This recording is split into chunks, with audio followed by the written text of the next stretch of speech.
మీ అందరు కూడా దేవుని నామమున వందనాలు చెల్లిస్తున్నాం. మరి యొక్క హోప్ ఛానల్ టీవీ ద్వారా మీరందరూ కూడా వాక్యాన్ని వింటున్నారు. దేవుడు మిమ్మల్ని ఖచ్చితంగా ఆశీర్వదిస్తాడు. ప్రార్థన చేసుకుందాం. మహోన్నతుడా, సర్వోన్నతుడా దేవ, నీకు వందనాలు నాయన.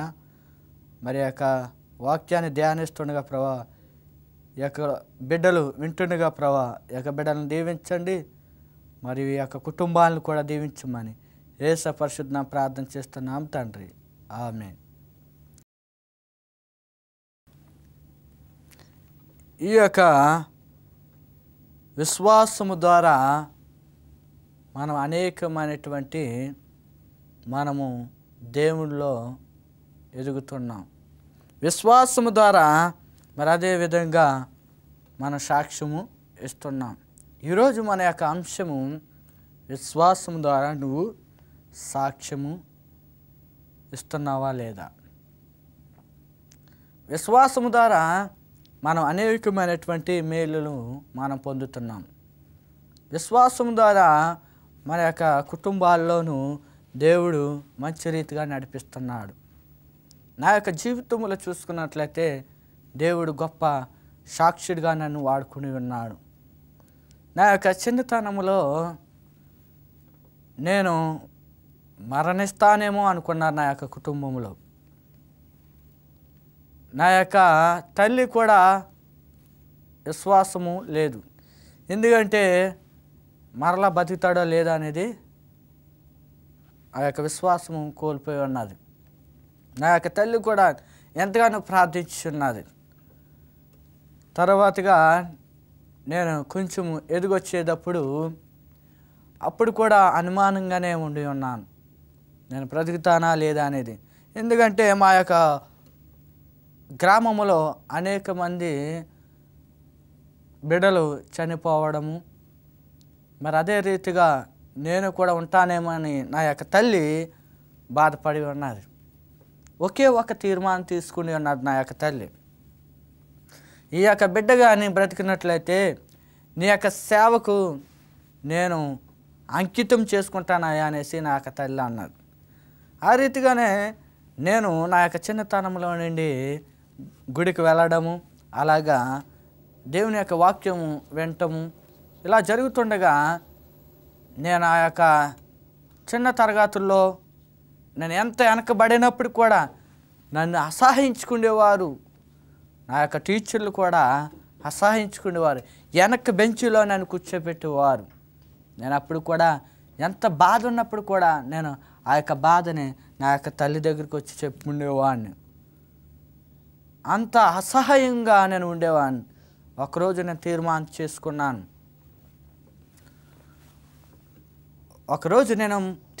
చేసుకున్నాను. అయ్యా, నాకు మంచి ఆరోగ్యం ఇస్తే, నాకు మంచి చదువును నాకు కలగ చేస్తే నీ యొక్క సేవలో నేను ఉంటాను అని నేను దేవునికి భారం వేస్తున్నాను. నా యొక్క విశ్వాసము, దేవుని యొక్క ప్రార్థన దేవుడు నాకు ఈ రీతిగా మీ అందరితో సాక్ష్యము ఇవ్వడానికి నాకు దేవుడు కలగ చేసి ఉన్నాడు. ఎంతో బలహీనంగా ఉన్నటువంటి నన్ను నా దేవుడు బలవంతుడిగా నన్ను చేసి ఉన్నాడు. నా యందు కనికరము ఉంచి ఉన్నాడు. దేవుని యొక్క వాక్యము చెప్పడాకు, మీ అందరితో మాట్లాడటానికి కూడా దేవుడు మంచి ఆరోగ్యాన్ని ఇచ్చి ఉన్నాడు. నా యొక్క కుటుంబాన్ని దీవించి ఉన్నాడు. నేను వివాహం చేసుకుని నా యొక్క భార్యతో, నా యొక్క బిడ్డతో నేను ఉండి ఉన్నాను. దేవుడు గొప్పగా మమ్మల్ని ఆశీర్వదించి ఉన్నాడు. దేవుని యొక్క సేవ చేయడానికి నాకు ఈ రీతిగా నన్ను వాడుకున్నందుకు దేవునికి వందనాలు చెల్లిస్తున్నాను. ఎందుకంటే మనం జరిగేటువంటి సాక్ష్యము 10 మందికి మనం చెప్పుకోవాలి. దేవునికి మనం వందనాలు చెల్లిస్తూ దేవునికి మనము సాక్షులుగా మనం నిలబడాలి. చాలామంది కూడా సంఘాల్లోనే సాక్ష్యం చెప్పాలంటే, వారి జీవితంలో జరిగినటువంటి సాక్ష్యం చెప్పాలంటే భయపడతా ఉంటారు. నువ్వు నీ దేవుడు నిన్ను బాగు చేసేటప్పుడు సాక్ష్యం చెప్పుకోవడానికి నువ్వు సిగ్గుపడకూడదు, భయపడకూడదు. ఎందుకంటే నీ దేవుడు నీకు గొప్పగా నిన్ను నడిపించున్నాడు. అలాంటప్పుడు నువ్వు సిగ్గుపడకూడదు, భయపడకూడదు. ఏమో తప్పుగా నేను మాట్లాడతానేమో, ఏమో నేను తప్పుగా నన్ను వేరొకలాగా నన్ను చూస్తారేమో అని నువ్వు అనుకోవద్దు. ఎప్పుడైతే నువ్వు అలా అనుకుంటావో నీ దేవునికి నువ్వు దూరంగా ఉంటున్నావు, దేవుని యొక్క ఆశీర్వాదాలను పోగొట్టుకుంటున్నావు. మనం ఎప్పుడు కూడా చిన్నదైన పెద్దదవని ఏదైనప్పుడు కూడా సాక్ష్యము దేవునికి చెప్పుకోవాలి. నేను ఎప్పుడు కూడా నా జీవితంలో జరిగినటువంటి సాక్ష్యము నా దేవునికి ఎప్పుడూ నేను చెప్పుకుంటూనే ఉంటాను, సంఘానికి నేను చెప్తూనే ఉంటాను. సేవకులు కూడా అనేక మంది కూడా సాక్ష్యం చెప్పుకోవారు, కానీ సాక్ష్యం చెప్పుకోవాలి. సేవకులు కూడా అనేకమైనటువంటి సాక్ష్యాలు ఉంటాయి, అవి కూడా మనం చెప్పుకోవాలి. మరి అదే రీతిగా మన యొక్క బైబిల్లో చూసుకున్నట్లయితే సౌలు ఆయన యొక్క జీవితంలో కూడా గొప్ప కార్యం జరిగి ఉన్నది. సౌలు దమస్కా ఆ యొక్క ప్రాంతానికి వెళ్తున్నప్పుడు ఆ యొక్క క్రైస్తవులుగా ఉన్నటువంటి అనేక మందిని హింసిస్తూ, అనేక మందిని బాధ పెడుతూ, మరి ఆయన ప్రాణాలు తీస్తూ, మరి ఈ యొక్క జనాల్ని బాధ పెడుతూ ఆ రీతిగా మరి చేస్తున్నటువంటి యొక్క వ్యక్తి సౌలుగా ఉన్నటువంటి యొక్క వ్యక్తి పౌలుగా మారి ఉన్నాడు.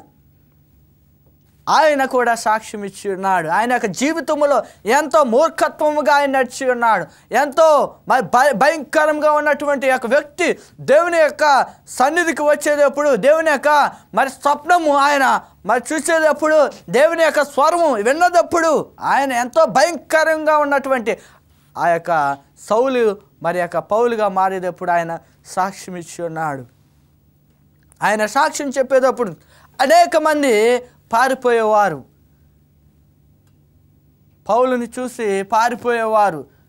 అయ్యో ఏదో చేసేస్తాడేమో, ఏదో భయంకరమైనటువంటి మరి యొక్క ఆలయానికి తీసుకొస్తున్నాడేమో అనేసి వారందరూ కూడా పారిపోయేవారు.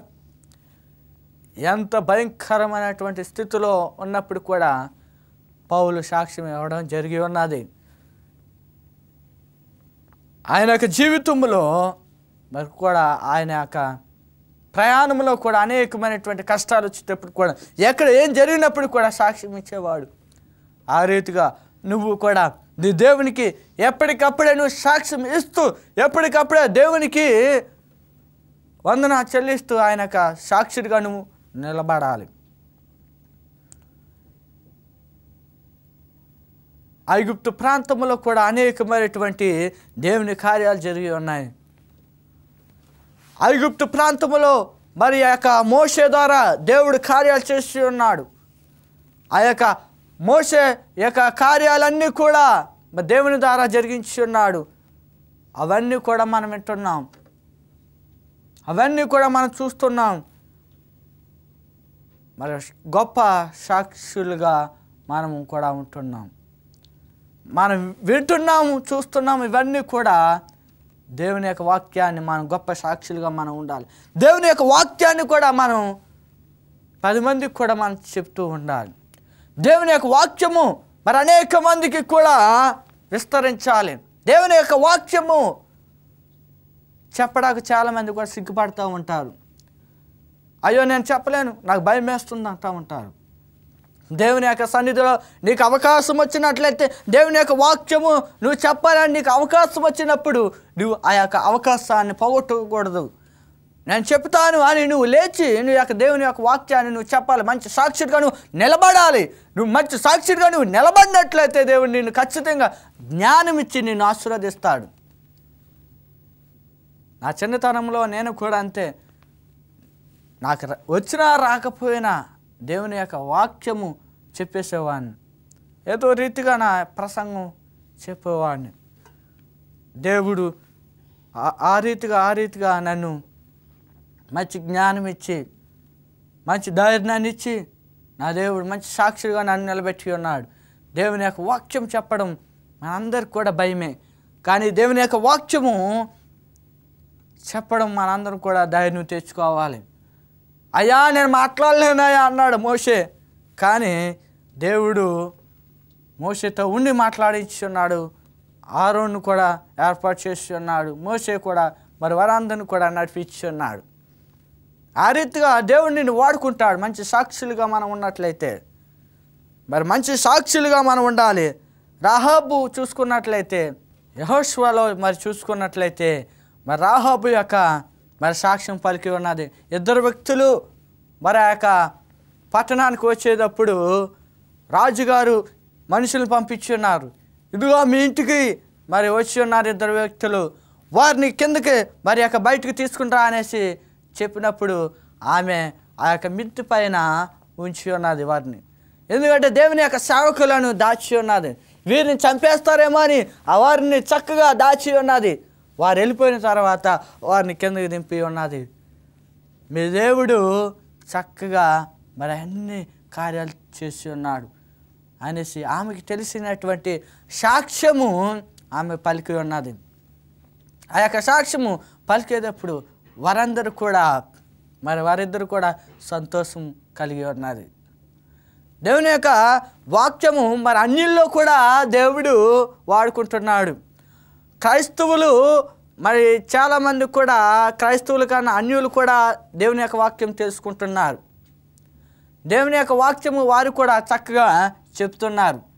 మరి రాహాబు కూడా ఆమె దగ్గర ఏమీ తెలియనప్పటికీ కూడా ఆమె చక్కగా తెలుసుకుని ఉన్నది దేవుని యొక్క కార్యాలు. మనము కూడా దేవుని యొక్క వాక్యము వింటూ దేవుని యొక్క ఆలోచనలో మనం ఉంటూ కూడా దేవుని యొక్క సాక్ష్యం మనము కూడా పలకాలి. యోహాను గ్రంథము చూసుకున్నట్లయితే మరి ఆ యొక్క పాత్మోస్ అనే యొక్క ప్రాంతంలో కూడా యోహాను మరి ఉండి ఉన్నాడు. పాత్మోస్లో కూడా మరి ఆయన చేసి ఉన్నాడు. మరి ఆ యొక్క దేవుని యొక్క కార్యములు కూడా ప్రకటన గ్రంథంలో కూడా మరి దేవుని యొక్క దర్శనాలు ఆయన చూసి ఉన్నాడు.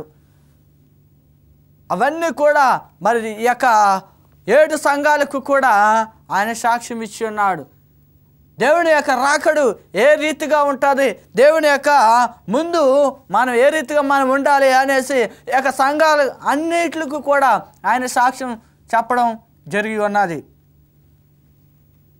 దేవుని యొక్క సువార్త మరి అనేక మందికి వెదజల్లుతున్నది. మరి అటువంటి సాక్ష్యం మరి అదే రీతిగా శిశువులు కూడా సాక్ష్యం ఇచ్చున్నారు. ఎవరి కోసము? యేసు కోసము సాక్ష్యం ఇచ్చున్నారు. ఆయన సిలువ పైన మరణించేటప్పుడు శిశువులందరూ కూడా వేరే వేరే యొక్క ప్రాంతాలకు వెళ్ళి దేవుని యొక్క సువార్తను ప్రకటించి ఉన్నారు. ఎవరి కోసము? యేసయ్య చేసినటువంటి పనులన్నీ కూడా వారి సాక్ష్యం ఇచ్చి ఉన్నారు. దేవుని యొక్క రాకడ కొరకు మనందరము కూడా దేవుని యొక్క రాకడ కొరకు మన సిద్ధపాటు కలిగి మనము కూడా మంచి సాక్షులుగా ఒక క్రైస్తవుడిగా ఉన్నప్పుడు ఒక అన్యుడికి మనము కూడా సాక్ష్యం ఇవ్వాలి. యేసుక్రీస్తు యొక్క 2వ రాకడకు వస్తున్నాడు. ఆయన యొక్క రాకడ ఈ రీతిగా ఉంటుందని నువ్వు సాక్ష్యం పలకాలి. నువ్వు సాక్ష్యం పలికినట్లయితే వారు కూడా సిద్ధపాటు కలుగుతారు. అన్యులు కూడా క్రైస్తవులుగా మన పని ఒక సాక్షుడిగా నువ్వు ఉండాలి. ఒక సాక్షుడిగా మనం ఉన్నట్లయితే దేవుని యొక్క పని మనం తొందరగా మనం పూర్తి చేయవచ్చు.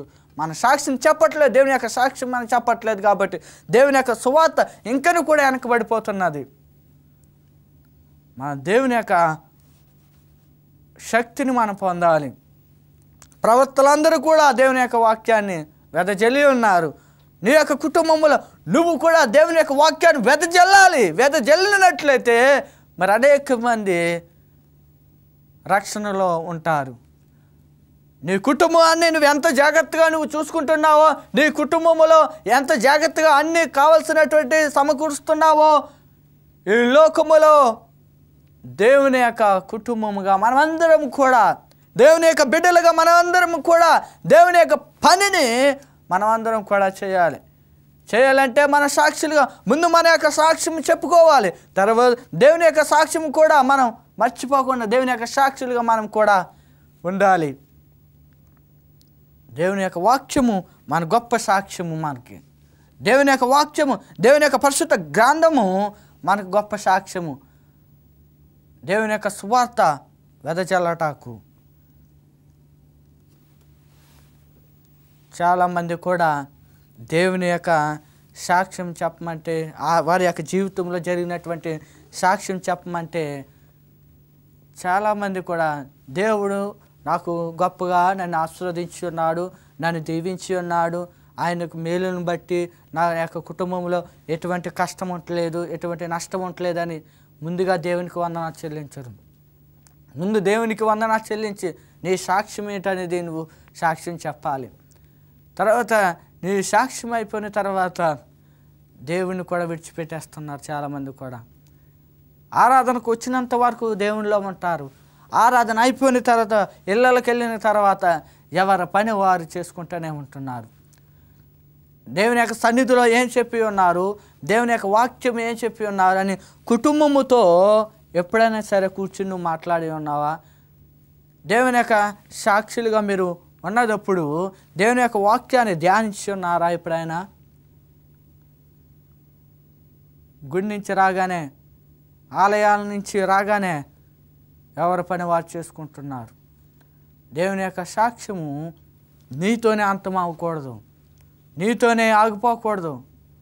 నీతో పాటు ఇంకా అనేక మంది రక్షణలో మనం తీసుకురావాలి, రక్షించాలి. ఈ లోకములోకి మరి యొక్క భూలోకము తప్పిపోయినటువంటి యొక్క భూలోకాన్ని రక్షించడానికి ఆయన ఈ యొక్క భూలోకానికి వచ్చి ఉన్నాడు. మనమందరం కూడా తప్పిపోయినటువంటి వారము. మనందరం కూడా మరి యేసు రక్షించడానికి ఆయన యొక్క శిలువ పైన మరణించి ఉన్నాడు. మనమందరం కూడా ఆయన యొక్క రాకడ కొరకు మన సిద్ధపాటు కలిగి ఉండాలి. సిద్ధపాటు కలిగి ఉండాలంటే మన గొప్ప సాక్షులుగా మనం ఉండాలి. గొప్ప సాక్షులుగా మరి నోవాహు కూడా, ఆయన కూడా మరి ఎంతగానో మరి సాక్షుడిగా మరి ఉండి ఉన్నాడు. ఆయన సాక్ష్యం ఇచ్చి ఉన్నాడు, ఈ యొక్క భూలోకం అంతం అయిపోతున్నదని. వారు పట్టించుకోలేదు, వారు వినలేదు. ఎర్రివాడు ఏదో చెప్తున్నాడు అన్నట్టుగానే చూసుకున్నారు. అటు రీతిగానే ఎర్రితనంగా మనం చూసినట్లయితే మన జీవితాలు నాశనం అయిపోతున్నాయి. ఒకరు సాక్ష్యం ఇచ్చేటప్పుడు దేవుడు గొప్పగా ఆ యొక్క బిడ్డను ఆశీర్వదించి ఉన్నాడు, దీవించి ఉన్నాడని నువ్వు కూడా సాక్ష్యం పలకాలి. నువ్వు కూడా వారు ఏదో సాక్ష్యం ఇస్తున్నారని నువ్వు ఎగతాళిగా చూడకూడదు. నీకు కూడా జరిగినటువంటి సాక్ష్యం దేవునికి పలకాలి. నా దేవుడు ఈ స్థితిలో ఉంచి ఉన్నాడు, నా దేవుడు గొప్పగా నన్ను నడిపించి ఉన్నాడని నువ్వు సాక్ష్యం పలకాలి. ఒక వ్యక్తి సేను పంట పండించుకున్నాడు. ఆయనకు 30 బస్తాలు ధాన్యం వచ్చి ఉన్నది. 30 బస్తాలు ధాన్యం వచ్చినప్పుడు దేవుని యొక్క సన్నిధికి ఇంత నాకు పంట వచ్చి ఉన్నదని సాక్ష్యం పలకలేదు. దేవుని సాక్ష్యము పలకలేదు. ఆయన నా దేవుడు నన్ను ఆశీర్వదించున్నాడు, ఈ యొక్క ఆస్తి, ఈ యొక్క ధనము నా దేవుడు నాకు ఇచ్చి ఉన్నాడని ఆ యొక్క ధాన్యం బస్తాలు వచ్చేటప్పుడు సాక్ష్యం పలకలేదు. అయితే ఆ యొక్క సంవత్సరం అయిపోయిన తర్వాత సంవత్సరం కూడా పంట మరి చేను పంట వేసి ఉన్నాడు. ఆ యొక్క చేను పంటలో మరి యొక్క వర్షాలకు, మరి యొక్క వరదలకు ఈ యొక్క చేను పంట అంతా కూడా నాశనం అయిపోయింది. ఆయన యొక్క రాబడి అంతా కూడా తక్కువ అయిపోయింది. 30 బస్తాలు వచ్చినటువంటి 10 బస్తాలే వచ్చింది. ఆ తర్వాతగా 10-15 బస్తాలు వచ్చి ఉన్నది. ఆయన ఎంతో డబ్బెట్టి ఖర్చు పెట్టాడు. ఖర్చు పెట్టినప్పుడు ఆయన గుడికి వచ్చి సాక్ష్యం ఇస్తున్నాడు. నేను సాక్ష్యం ఇవ్వలేదు, 30 బస్తాలు వచ్చినాయి, నేను సాక్ష్యం పలకలేదు. దేవుడు నాకు ఈ గొప్ప ఆశీర్వాదం నాకు ఇస్తున్నాడని దేవునికి నేను సాక్ష్యం పలకలేదు. ఈ రోజున నా యొక్క ధాన్యం తక్కువగా వచ్చి ఉన్నది, 10 బస్తాలే వచ్చి ఉన్నది, 15 అలా వచ్చి ఉన్నాయి, నాకు నష్టం వచ్చి ఉన్నది అనేసి సాక్ష్యం పలికి ఉన్నాడు. నీకు ఎక్కువగా వచ్చేటప్పుడు, నీ ధనం ఎక్కువగా ఉన్నప్పుడు, దేవుని మీద ఆధారపడినప్పుడు నీ దేవుడు ఎటువంటి నష్టం రానీయడు. నీకు నష్టము వచ్చేటప్పుడు అది జరిగిపోయినటువంటి అవి కూడా చెప్పుకుంటూ వస్తారు.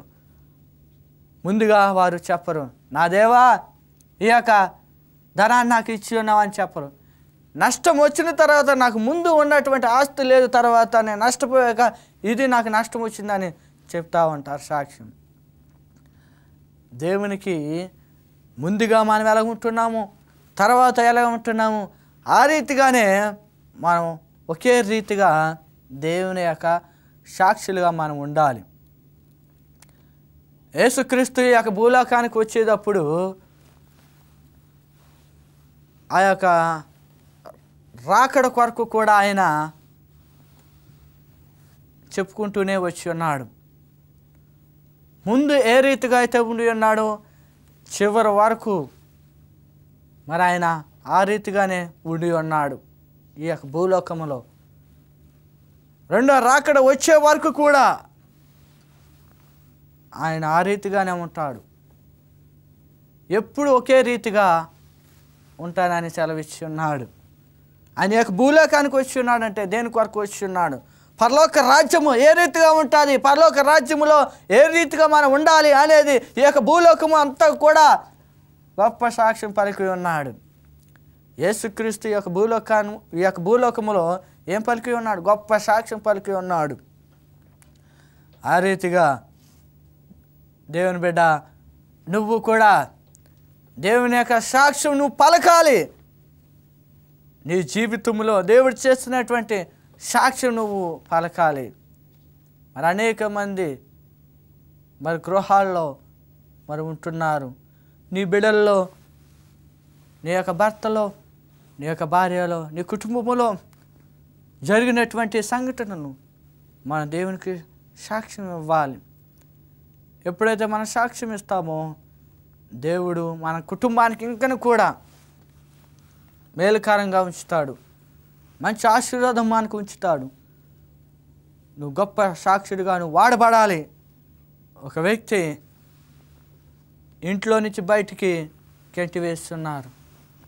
బయట గెంటేసినటువంటి ఒక వ్యక్తి ఆయన దేవుని యొక్క సాక్షుడిగా నిలబడి నా యొక్క అన్నదమ్ములు కానీ, నా అక్క చెల్లెలు కానీ, నా యొక్క బంధువులు కానీ, నా తల్లిదండ్రులే కానీ నన్ను ఎవ్వరు కూడా నన్ను ఆదరించలేదు. నేను బయటకు వచ్చిన తర్వాత దేవుని యొక్క సేవ చేసిన తర్వాత నేను గొప్ప సాక్షిగా నేను ఉన్నదప్పుడు అనేక మంది వచ్చి నా యొక్క ఇంట ఉంటున్నారని ఆయన సాక్ష్యం పలికి ఉన్నాడు. అనేక మంది నీ యొక్క ఇంట ఉంటారు. మరి దేవునికి మంచి సాక్షిగా ఉన్నట్లయితే మరి మీరందరూ కూడా మంచి సాక్షులుగా ఉంటారని నేను నమ్ముచున్నాను. దేవుడు మిమ్మల్ని దీవిస్తాడు. మీ కొరకు మేము ప్రార్థన. పరిశుద్ధుడు దేవ, గొప్ప దేవుడు నాయన, మరి ఇప్పటి వరకు కూడా ఈ యొక్క వాక్యము ధ్యానించున్నాం నాయన. మంచి సాక్షులుగా మేము ఉండాలని మరి ఈ యొక్క తల వంచినటువంటి బిడ్డల కొరకు మరి వారి యొక్క కుటుంబం కొరకు నేను ప్రార్థన చేస్తున్నాను నాయన. ఈ లోకము మరి మంచి సాక్షులుగా ఉండాలని మేము ప్రార్థన చేస్తున్నాం. తల వంచినటువంటి ప్రతి ఒక్క బిడ్డను కూడా మరొకసారి దీవించి ఆశీర్వదించి వారి యొక్క అవసరాలు తీరుస్తారని మేము నమ్ముచున్నాము నాయన. యేసు పరిశుద్ధం ప్రార్థన చేస్తున్నాం తండ్రి, ఆమేన్. ఈ యొక్క టీవీ ఛానల్ ద్వారా మీరందరూ కూడా గొప్ప ఆశీర్వాదం పొందుతున్నారు. మీ యొక్క ప్రార్థనా అవసరతలు ఉన్నట్లయితే మాకు సంప్రదించండి. మీ కొరకు, మీ యొక్క కుటుంబం కొరకు మేము ప్రార్థన చేద్దాం. మరి అదేవిధంగా మీ యొక్క పుస్తకాలు కావాలనుకున్నట్లయితే మమ్మల్ని సంప్రదించినట్లయితే మీకు అందజేస్తాం.